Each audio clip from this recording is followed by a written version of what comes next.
Qala Nabi sallallahu alaihi wa alihi wasallam fi kitabil hadis an Abi Hurairah radhiyallahu anhu qala Rasulullah sallallahu alaihi wasallam aksiru dzikra hadhil ladzatil maut rawahu Tirmidzi wan Nasa'i wa sahhahahu Ibnu Hibban. Shadaqallahul azim wa shadaqa rasulun nabiyil karim wa nahnu ala dzalika minasyahidin wa syakirin walhamdulillahi rabbil alamin. Bapak Ibu jamaah salat maghrib majelis ilmu yang dirahmati Allah Subhanahu wa taala.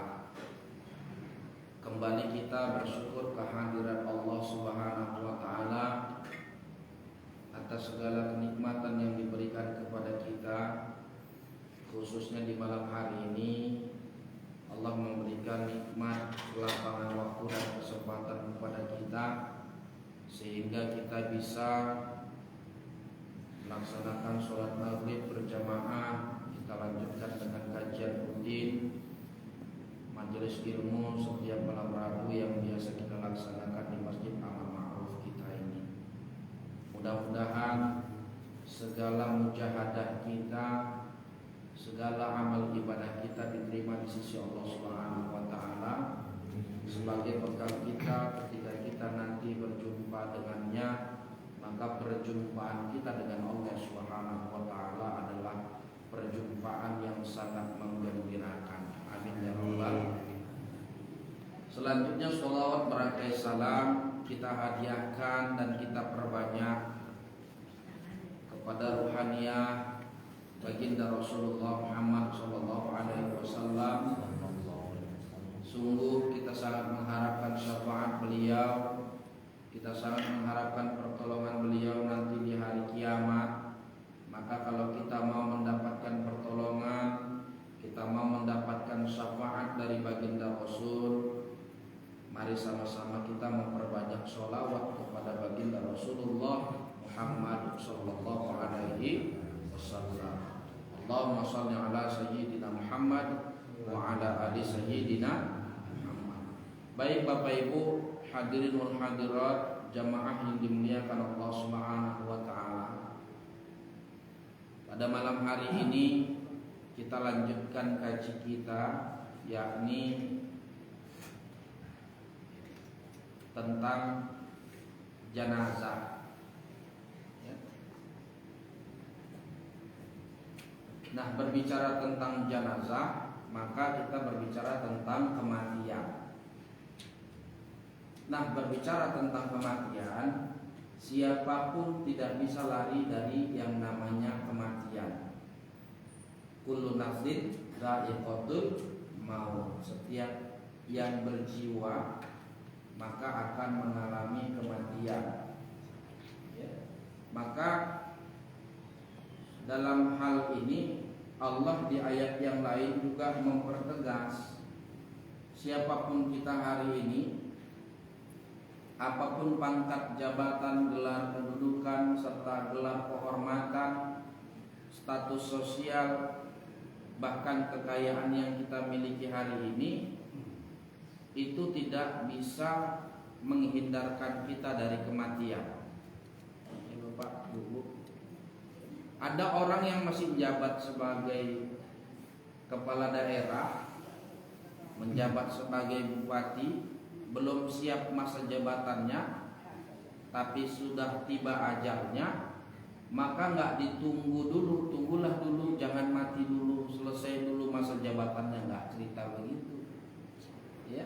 Ya kalau udah saatnya dianya menghadap Allah, ya ditinggalkan jabatannya dan ditanggalkan baju perusahaannya, dibungkus pakai kain kafan. Fa idza jaa ajaluhum la yastakhiruna sa'atan wa la yastaqdimun. Maka apabila telah tiba ajal seseorang, telah tiba ajal mereka, maka tidak bisa diundur walau sesaat pun, dan tak bisa dimajukan walau sesaat pun. Ya Allah, aku request ya Allah, hari ini aku masih bergelimangan dosa ya Allah. Tunggulah dulu ya Allah, jangan kau cabut dulu nyawaku. Tunggu aku taubat dulu, tunggu banyak amalku. Enggak bisa. Atau kita sudah saking merasa pedenya dengan kita yakin amal ibadah kita yang udah banyak. Ya Allah, amalku udah banyak ini ya Allah. Sholatku ku jaga, puasaku ku laksanakan, zakatku ku bayarkan, aku udah naik haji, umroh udah bolak-balik ya Allah. Udah cukup lah itu ya Allah bakalku untuk masuk ke surgamu ya Allah. Udah ya Allah, jangan lama-lama, cabut aja nyawaku sekarang ya Allah. Enggak bisa juga. Ya Pak. Ada orang yang sedang sujud sholat, enggak bangkit-bangkit. Kawan sudah melanjutkan rukun sholat berikutnya sampai selesai, dia masih sujud aja. Begitu selesai sholat berjamaah, disenggolkan sudah terkulai lemas. Diambil pertolongan pertama, ternyata sudah meninggal dunia. Mudah-mudahan meninggal dunianya husnul khotimah. Ada orang, mohon maaf, dalam keadaan mabuk, bawa kendaraan, jauh-jauh lah ya Bapak Ibu, Tenggen, pulang dari Lapo Tua, dari tempat maksiat, bawa kereta sendiri, dianggapnya jalan rata, rupanya di depan sudah truk, digilas truk, ninggal. Kita tetap berprasangka baik sama yang ninggal itu tadi. Mudah-mudahan di akhir kalimat dia dalam menutup umurnya, menutup napasnya, masih ingat dia mengucapkan kalimat la ilaha illallah. Kalau enggak ingat lagi, dia enggak bisa mengucapkan kalimat la ilaha illallah, su'ul khotimah. Maka apa pesan Nabi? Nabi SAW berpesan, An Abi Hurairah radhiyallahu anhu qala Rasulullah sallallahu alaihi wasallam, aktsiru dzikra hadhihi ladatil maut. Dari Abu Hurairah radhiyallahu anhu, ia berkata, bersabda Rasulullah sallallahu alaihi wasallam, perbanyaklah ingat terhadap hal-hal yang memutuskan kelezatan, itulah maut. Maka oleh karena itu Bapak Ibu yang dimuliakan Allah Subhanahu wa taala, nah berbicara tentang kematian ini disuruh kita sama Allah, disuruh kita sama Rasulullah untuk banyak-banyak mengingat kematian, ya. Untuk banyak-banyak memutus kelezatan duniawi, dan supaya kita banyak-banyak mengingat kematian.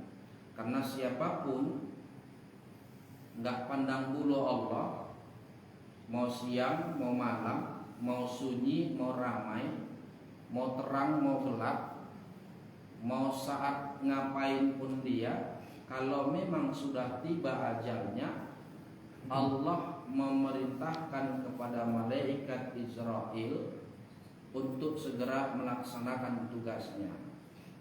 Apa tugas Israel? Mencabut nyawa.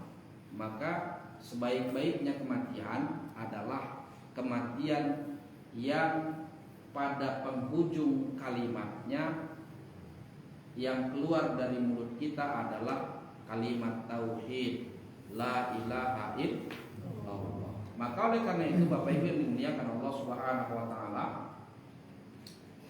ada beberapa hal yang perlu kita perhatikan dalam hal jenazah. Yang perlu kita perhatikan Bapak Ibu yang dirahmati Allah Subhanahu wa taala dalam hal jenazah ini, yang pertama, hal-hal yang harus kita kerjakan ketika seseorang sakaratul maut. Bapak Ibu, pernahlah kita lihat orang sakaratul maut ya Pak ya? Apakah kira tetangga kita, apakah keluarga kita? Terkadang kita yang miris, sedih melihat ketika sudah mohon maaf, sudah sakaratul maut orang tuanya, tak satu pun dari pihak keluarganya yang mentalkinkan. Ya. Harusnya bagaimana? Harusnya yang harus dilakukan itu adalah mentalkinkan. Ketika kita lihat ada proses sakaratul maut, kita ajarkan kepada yang mau meninggal itu supaya dibimbing lidahnya untuk mengucapkan la ilaha illallah. La ilaha illallah. La ilaha illallah. Bisikkan terus ke telinganya yang mau meninggal ini, yang sedang sakaratul maut ini. Jangan nangis, kita doa-doa, ya kan? Meratap, jerit-jerit, bukan kita bacakan talqin, kita malah menjerit-jerit. Mata kita sampai bengkak, lambe kita sampai jontor, saking kebanyakan nangis. Gitu tiba giliran mau mensolatkan, kita anak kandungnya nggak mampu kita ikut sholat jenazah, kan kasihan jenazahnya itu. Nah,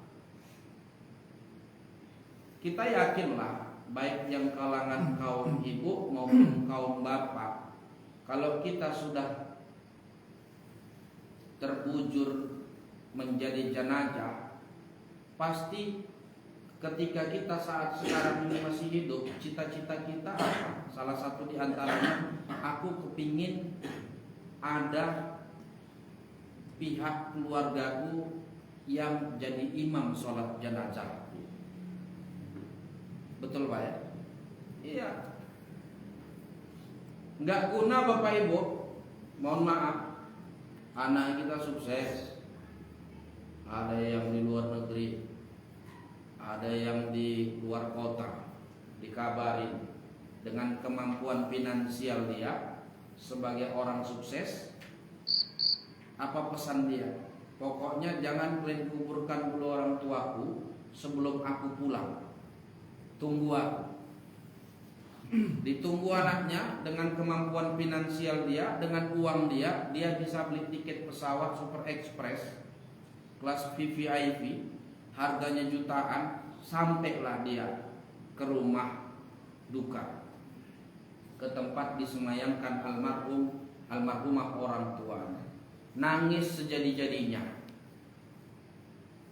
Setelah itu masuk fardu kifayah mensolatkan. Toh juga Pak kaum yang diminta untuk jadi imam sholat jenazah. Untuk apa suksesnya itu? Yang lebih parahnya lagi, nggak mampu juga dia hadir sebagai jemaah sholat jenazah bagi orang tuanya. Ini kan sangat sayang, 1000 kali disayang Bapak Ibu. Maka kita sebagai orang tua, mohon maaf, ayo alhamdulillah di masjid kita ini sudah ada pengajian sore. Salah satu tujuan diadakan ngaji sore itu yang mendidik anak-anak ini supaya kelak nanti bisa mereka, ya, minimal kalaupun tak mampu jadi imam sholat jenazah bagi orang tuanya, ikut mensolatkan jenazah orang tuanya. Begitu ditemukan orang tuanya dalam keadaan sakaratul maut, mereka membimbing lidah orang tuanya dengan dibisikkan ke telinga orang tuanya, la ilaha illallah, la ilaha illallah. Jangan cuma nangis saja. Nah, kemudian dalam hal ini Nabi juga pernah bersabda. Dari Abu Sa'id radhiyallahu anhu berkata, telah bersabda Rasulullah sallallahu alaihi wasallam, tuntunlah orang yang akan meninggal dunia, orang yang akan wafat, orang yang akan mati di antara kalian dengan bacaan la ilaha illallah. Kemudian dari Muaz bin Jabal radhiyallahu anhu berkata, telah mendengar aku Rasulullah sallallahu alaihi wasallam bersabda, barang siapa yang akhir perkataannya adalah la ilaha illallah, maka dia akan masuk surga. Ini Pak, di samping kita mentalkinkan orang yang mau meninggal dunia, orang yang sakaratul maut dengan kalimat la ilaha illallah, kita juga harus berupaya menjaga ibadah-ibadah kita supaya apa? Supaya kita nanti ujung penghidupan kita bisa husnul khotimah dengan ditutup kalimat tauhid la ilaha illallah Muhammadur Rasulullah. Maka kalau ada orang yang sudah cengak-cengak, yang sakaratul maut, bisikkan ke telinganya, la ilaha illallah, la ilaha illallah. Ya. Insya Allah, kalaupun seandainya lidah dia mungkin sudah payah, sudah keluh mengucapkan kalimat la ilaha illallah, bisikkan ke dianya. Kalau nggak mampu untuk di lisan, coba dalam hati dalam hati emak, dalam hati ayah, coba ucapkan kalimat la ilaha illallah itu di dalam hati. Insya Allah Allah maha mendengar lagi maha mengetahui apa yang emak ucapkan, apa yang bapak ucapkan, apa yang ibu ucapkan, apa yang uak ucapkan, apa yang pakcik ucapkan dalam hati pakcik. Insya Allah husnul khotimah. Kalau sudah di penghujung kehidupan kita mengucapkan kalimat la ilaha illallah sesuai dengan hadis Nabi tadi yang diriwayatkan oleh Muaz bin Jabal, maka itu satu jaminan bagi kita untuk masuk surganya Allah Subhanahu wa taala. Nah, kemudian yang kedua berikutnya terkait dengan apa yang kita harus lakukan terhadap hal-hal ketika kita melihat sakaratul maut. Yang kedua adalah begitu orang yang sudah meninggal dunia, maka hadapkan wajah almarhum atau wajah almarhumah ke kiblat. Nah, maka kalau kita ada melihat orang yang meninggal dunia, bagaimana posisi rumahnya itu, dianjurkan kalau nggak bisa dimiringkan wajahnya ke arah ke kiblat, ke sebelah kanan, maka kakinya dan badannya ditelentangkan, kemudian wajahnya ini hadapkan ke kiblat. Kira-kira kalau misalnya di sini posisinya, berarti kepala di sana lah ya, kepala di sana, kaki di sini, sehingga dia menghadap ke kiblat. Itulah yang harus kita lakukan terhadap jenazah. Kemudian yang berikutnya dalam hal ini juga ada hadis Nabi, tidaklah seseorang yang sedang menghadap sakaratul maut lalu dibacakan kepadanya surah Yasin, melainkan Allah akan meringankan kematiannya. Nah, ini tadi ketinggalan hadisnya. Jadi Bapak Ibu pernah enggak melihat orang yang sakaratul maut keluarganya bacakan Yasin? Sering Pak ya.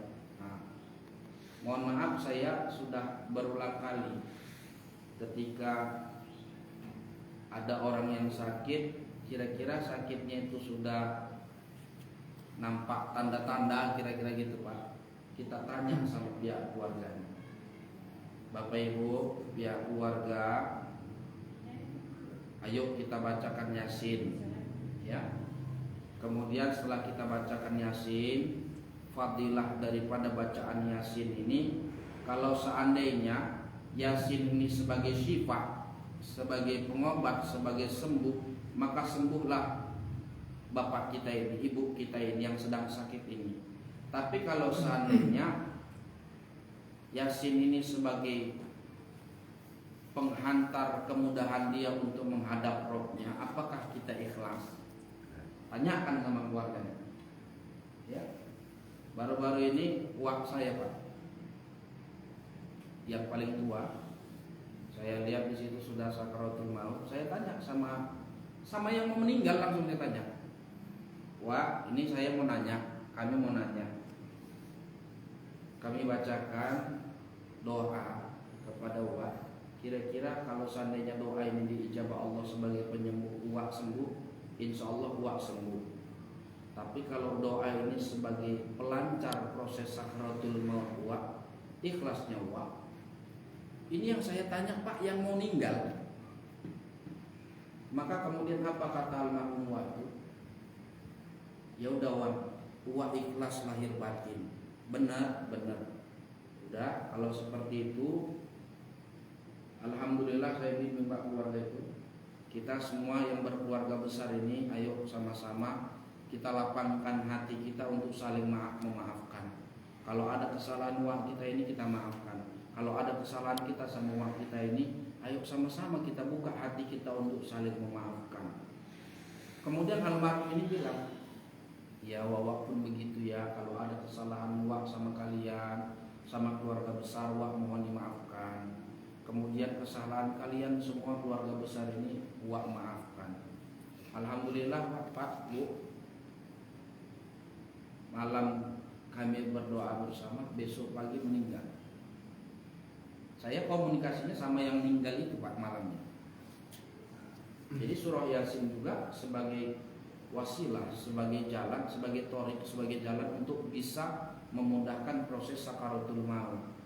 Maka kalau misalnya ada yang sakaratul maut, jangan cuma doa aja, jangan cuma nangis jerit-jerit. Lebih baik bacakan Yasin, doakan kalau Yasin ini sebagai jalan untuk kemudahan sakaratul maut ayahku, ya Allah mudahkan sakaratul mautnya. Tapi kalau ini jalan obat bagi orang tuaku, sembuhkan orang tua. Karena proses sakaratul maut ini Bapak Ibu sangat luar biasa. Bahkan Rasulullah membuktikan kecintaannya kepada kita. Apa kata Rasulullah? Ya Allah, sungguh sangat dahsyat sakitnya perasaan sakaratul maut ini ya Allah. Maka ya Allah, udah kau timpakan aja rasa sakit ini sama aku ya Allah, supaya tidak dirasakan oleh umatku, kata Nabi. Itulah luar biasanya sakaratul maut. Proses pelepasan ruh itu Pak Bu, ada yang dari kepala, ada yang dari kaki. Allahu a'lam bagaimana prosesnya, kita nggak bisa lihat secara zohiriyah bagaimana ruh itu bentuknya, kita nggak bisa lihat. Tapi yang pasti kita barangkali sudah pernahlah melihat orang sakaratul maut, maka kita talkinkan. Kemudian setelah dia meninggal dunia, kita hadapkan wajahnya ke kiblat jenazahnya. Kemudian yang selanjutnya, yang ketiga, apa yang harus kita lakukan terhadap orang yang sudah meninggal dunia? Nabi SAW bersabda, "Idza hadartumul marido awil mayyiti faqulu khairan fa innal malaikatu yu'minuna ala ma taqulun." Apabila kalian mendatangi orang yang sakit atau orang yang mati, orang yang meninggal dunia, maka janganlah berkata kecuali yang baik, karena sesungguhnya malaikat mengamini apa yang kalian ucapkan. Maka kalau kita hadir di takjiahan melayat kita, sekalipun orang itu terkenal dengan perangai buruknya, gak usah kita umbar-umbar buruk-buruknya.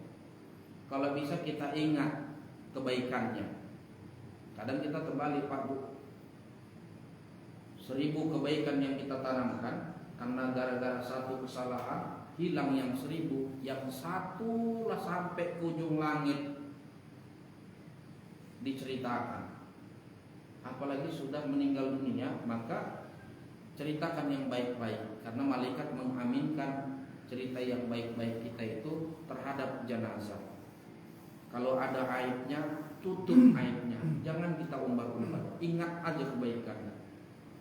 Iya, almarhum ini dulu aku pernah jalan dari Simpang, kebetulan dia naik kereta, diboncengnya tuh.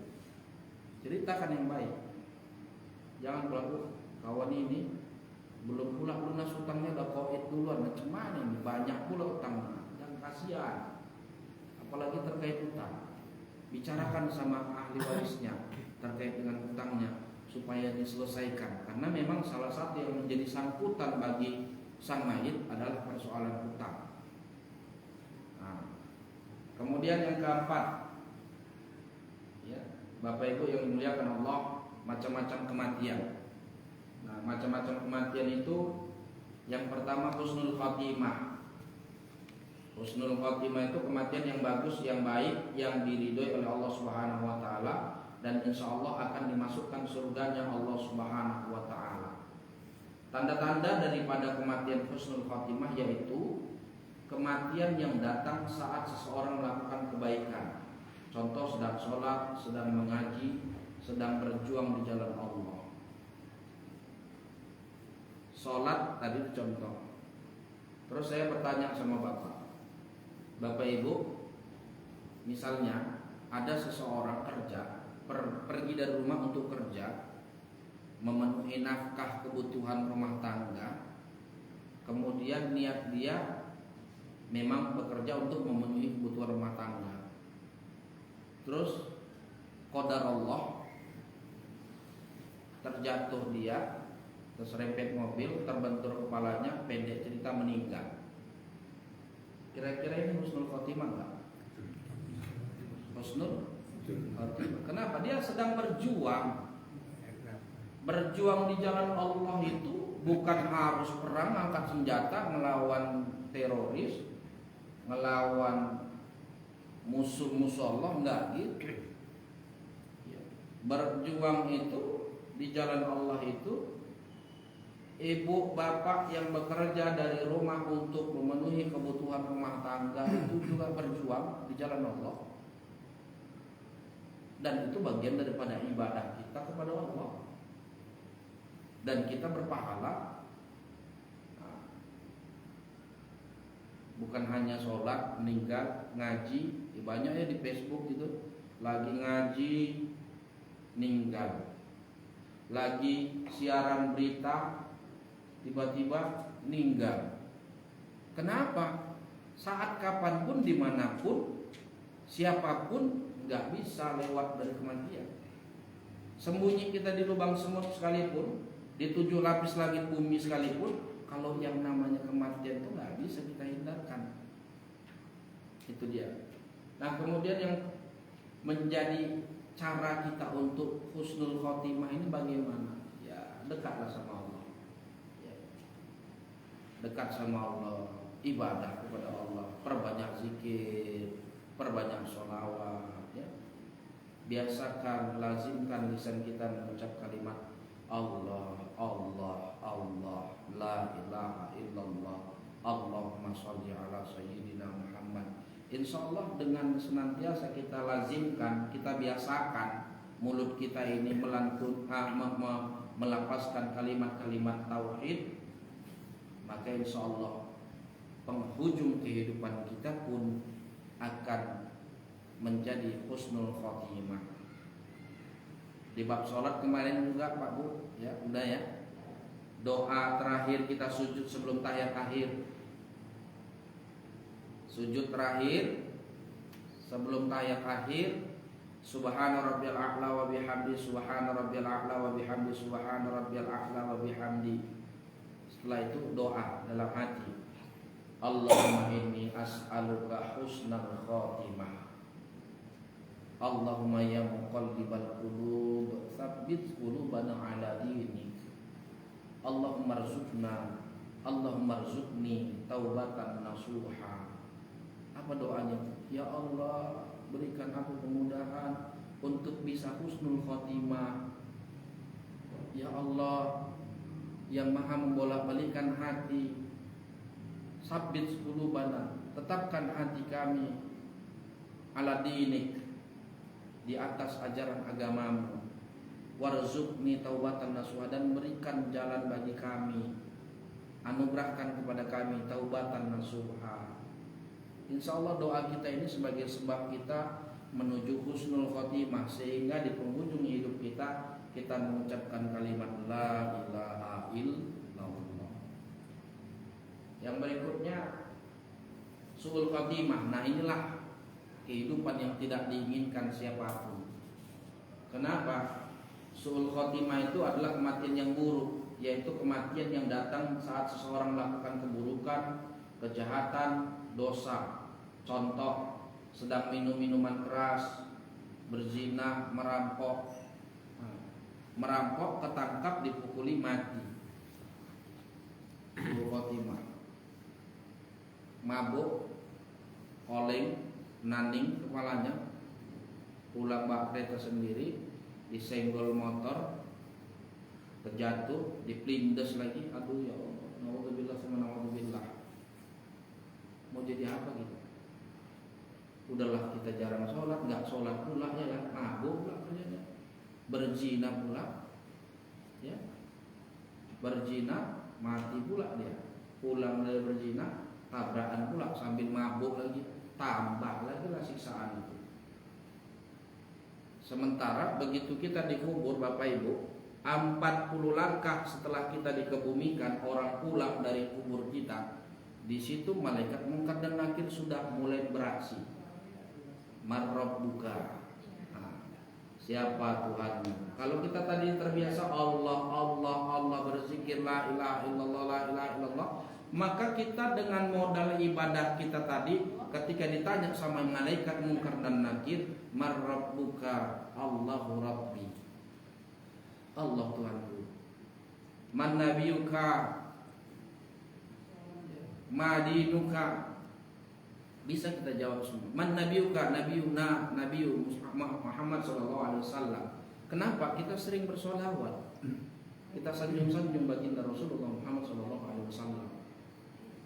Maka Bapak Ibu yang dimuliakan Allah Subhanahu wa taala, itulah beberapa poin malam hari ini yang bisa kita bahas. Insyaallah di pertemuan yang selanjutnya akan kita bahas kembali. Barangkali sebelum kita menutup kajian kita pada malam hari ini ada 1-2 pertanyaan dari Bapak Ibu. Saya persilakan, insyaallah mampu saya jawab. Kalau belum mampu, maka saya akan gali pertanyaannya untuk bisa saya jawab di hari-hari berikutnya. Silakan Bapak Ibu.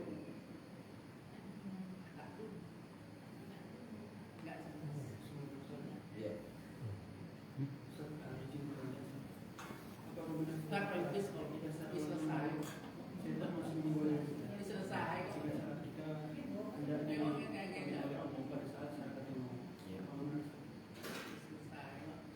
Baik Bapak Ibu, salah satu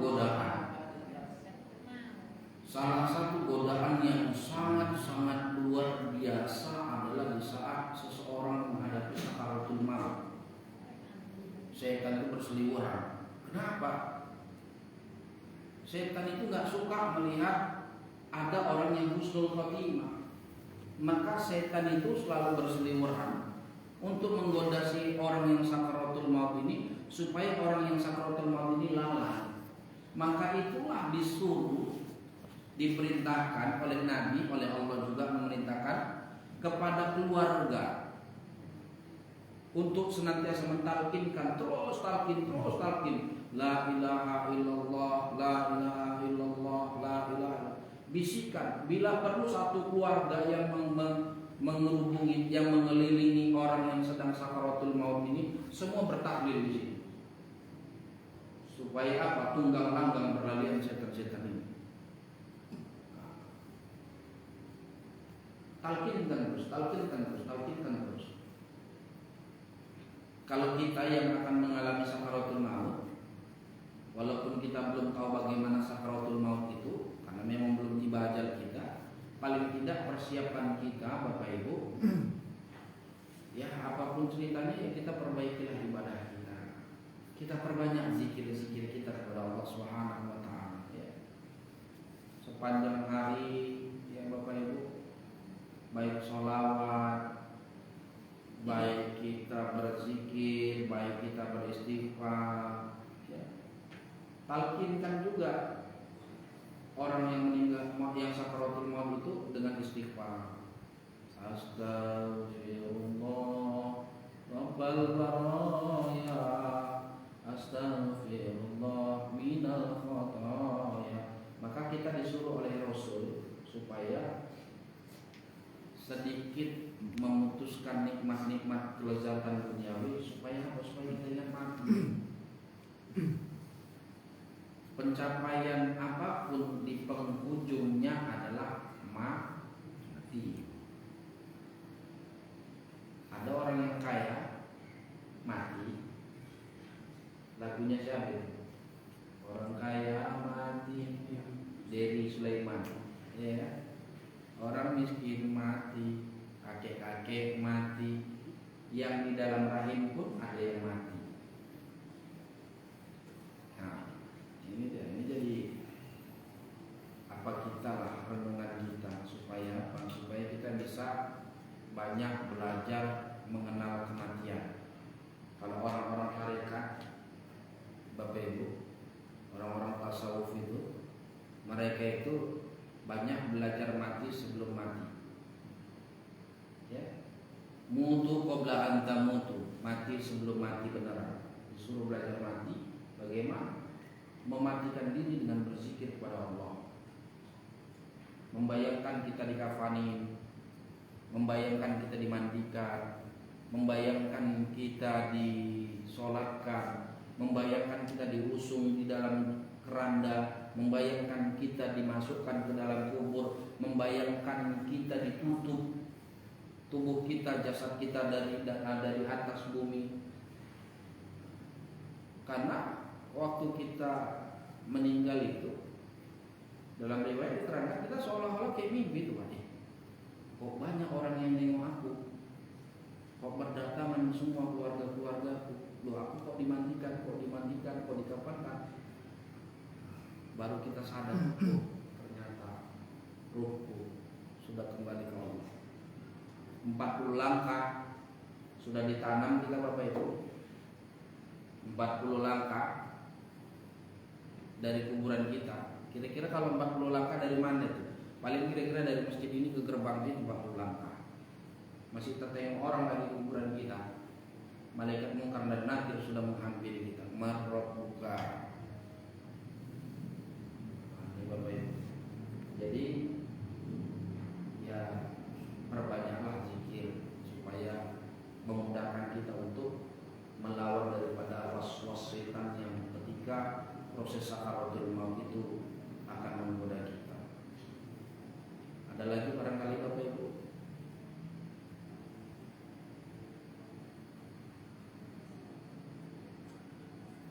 Ya, silakan.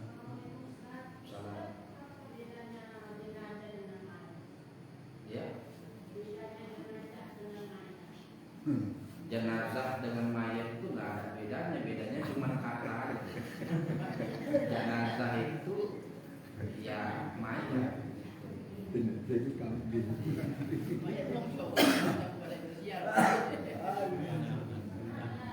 Bagus.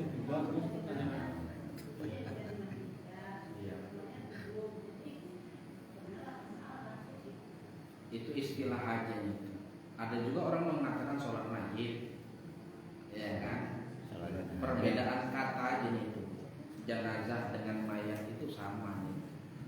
Itu dia, nggak ada bedanya. Coba silakan Pak.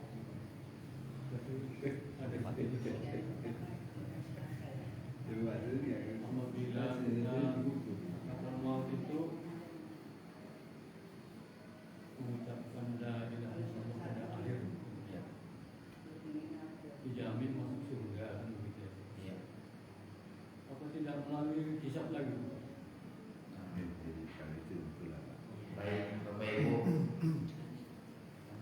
kalau misalnya sudah mengucapkan kalimat la ilaha illallah di penghujung kehidupan kita sudah dijamin masuk surga. Jawabannya betul berdasarkan hadis Nabi SAW. An Mu'az bin Jabal radhiyallahu anhu qala sami'tu Rasulullah sallallahu alaihi wasallam yaqul man kana akhiru kalimati la ilaha illallah kalamihi la ilaha illallah dakhalal jannah. Man kana akhiru kalamihi la ilaha illallah dakhalal jannah. Dari Mu'az bin Jabal radhiyallahu anhu berkata, telah mendengar aku Rasulullah sallallahu alaihi wasallam bersabda. Artinya ini, Mu'az bin Jabal itu salah seorang sahabat Rasulullah. Dia pernah dengar Rasulullah itu bersabda. Rasulullah itu ngomong sama si Mu'az bahwasanya apabila barang siapa yang akhir perkataannya mengucapkan la ilaha illallah, dia akan masuk surga. Itu satu jaminan. Ya kalau cerita masuk surga, semua umatku masuk surga kata Rasul. Kullu ummati yadkhulul jannah illa man aba. Semua umatku itu masuk surga kata Nabi, kecuali orang-orang yang enggak mau ikut taat pada Allah, taat kepada Rasulullah. Nah, kalau proses persoalan hisab, Allahu a'lam. Ya, Allahu a'lam. Itu dia Pak. Tapi yang pasti ini satu jaminan dari Allah bahwa siapa yang di penghujung kehidupannya mengucapkan kalimat la ilaha illallah, maka dijamin masuk surga. Insyaallah kita husnul khotimah, amin ya rabbal alamin. Barangkali mungkin ada lagi Bapak Ibu sebelum masuk Isya. Ada satu lagi Ustaz, bisa yang katanya masih ada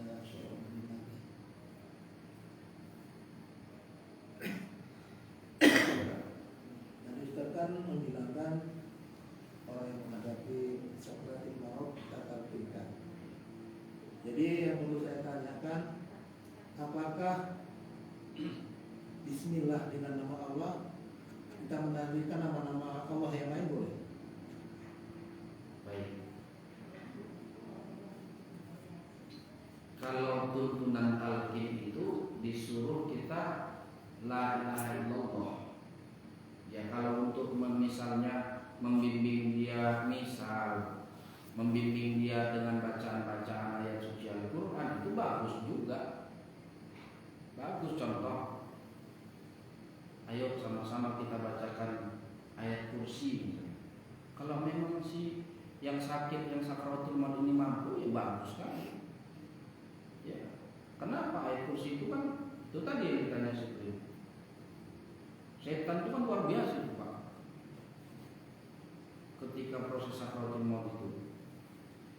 Kalaupun si yang sakaratul maut ini sudah tak bisa lagi membacakan ayat-ayat pendek atau membacakan zikir-zikir, kalimat-kalimat nama-nama Allah yang lain, kita yang mentalkin ini di samping ada yang membacakan la ilaha illallah dibisikkan ke telinganya, yang lain bacakan ayat-ayat pendek, bacakan ayat kursi, bacakan yasin seperti tadi. Cuman yang disuruh tadi talqinnya itu dengan kalimat tauhid la ilaha illallah, kemudian dengan bacaan yasin. Itulah itu. Mungkin sudah masuk waktu isya. Jadi barangkali untuk pertemuan kita pada dulu pada malam hari ini sampai sekarang ini, mudah-mudahan apa yang kita bahas pada malam hari ini mendapatkan keberkahan di sisi Allah Subhanahu wa taala dan menjadi sebuah modal bagi kita, sekaligus menjadi renungan buat kita sehingga kita bisa mempraktekkannya di dalam kehidupan kita sehari-hari, terutama minimal di kalangan keluarga kita, untuk diri kita sendiri bisa menjadi modal kita. Mudah-mudahan dengan ini kita bisa husnul khotimah, amin ya rabbal alamin. Billahi taufiq wal hidayah, waridha wal inayah, wal afu minkum. Mari kita tutup pengajian kita ini dengan membacakan doa kafaratul majelis. Subhanallah wa bihamdihi, subhanallah wa bihamdika, asyhadu an la ilaha illa anta, astaghfiruka wa atubu ilaik. Ilahi anta maksudi wa ridha wa maghdubi. Billahi taufiq wal hidayah, waridha wal inayah. Assalamualaikum warahmatullahi wabarakatuh. Waalaikumsalam warahmatullahi wabarakatuh.